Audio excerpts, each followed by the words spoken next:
Secret meeting in Paris. Alassane Ouattara in survival mode summons Gilbert Kone Fofana and CSA Bakongo to the banks of the Seine. Alassane Ouattara, weakened by throat cancer, traveled to Paris on January 17, officially for medical treatment. However, true to his backroom politicking, he also activated his networks to persuade the French establishment to continue supporting him, much like a second Paul Biya, with the sole aim of keeping Côte d'Ivoire under the control of France's traditional sphere of influence. In a suspicious maneuver, he urgently summoned his two loyal collaborators, Kone Fofana Gilbert and Cissé Bakongo Ibrahim, to Paris. Why the rush?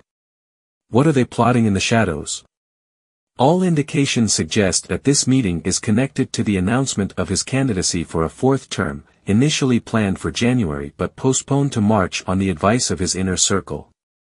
A strategy to refine, a communication stunt to prepare, or perhaps one last attempt to save an exhausted regime. Let's be clear, this fourth term is a provocation, an insult to the Ivorian people, and political madness.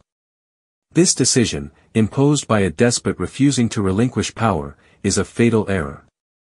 Ouattara, like any tyrant blinded by his obsession with control, will inevitably fall, like a rotten fruit abandoned by those who once supported him. Let him know, no strategy, no foreign support can silence the will of a people yearning for justice and freedom. The end is near for this moribund regime. In today's video, ladies and gentlemen, be greeted wherever you are. I address the President directly, His Excellency Alassane Dramane Ouattara. Old man, I'm going to address you today like a grandson talking to his grandfather. It's true that I'm not political. I don't have a political party but, as it concerns the future of Côte d'Ivoire, your image and mine too, I should speak a little in this matter. Old man, do you know that in reality, not putting Laurent Gbagbo's name on the electoral list is already very dangerous? I don't want to see any damn people who come and say in comments that it's not Ouattara. But it is Ouattara who is president, he is the one who decides. So leave it all there. It's him, it's not, it's him we know. Old man, not putting Laurent Gbagbo's name on the electoral list is already very dangerous. This could lead to a war in Côte d'Ivoire. I am not inciting young people to hatred or war, but what that can lead to is what we are going to talk about in this video. Old man, do you know that currently, when we cite the legends of Côte d'Ivoire, your name, Alassane Dramane Ouattara, is there. Houphouët is there, the others are there. When we talk about the president who organized his own African Cup of Nations football and who won it, we are going to talk about you. When we talk about the president, the fastest cheetah who builds bridges, who is powerful, we will talk about you too. I appreciate a man when he does something that is good. When he is in reality, I say. But, where it goes, it becomes too serious. It's becoming very dangerous for us, the population. You say you're here to protect us, right?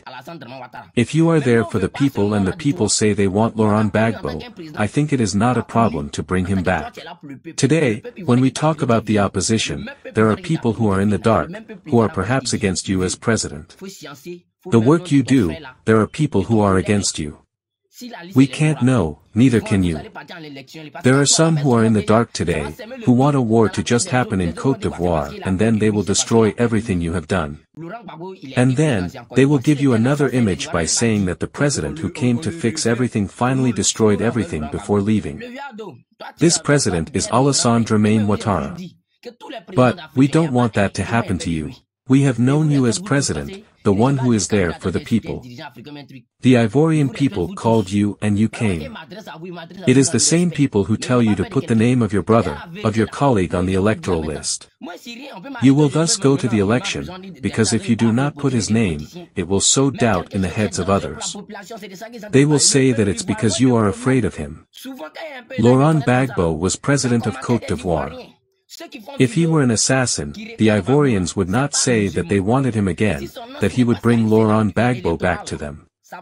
Old man, you can be my grandfather. I have always told you that I am not afraid of any African president, but I respect all of you. I never turned on my camera to insult an African leader. I respect you all. This is why, when I address you with respect. But, I'm not afraid of anyone. So when there is the truth, I come to tell it to you. I am nothing. They can come and arrest me and throw me in prison on the pretext that I talk about politics, therefore that I have become a politician.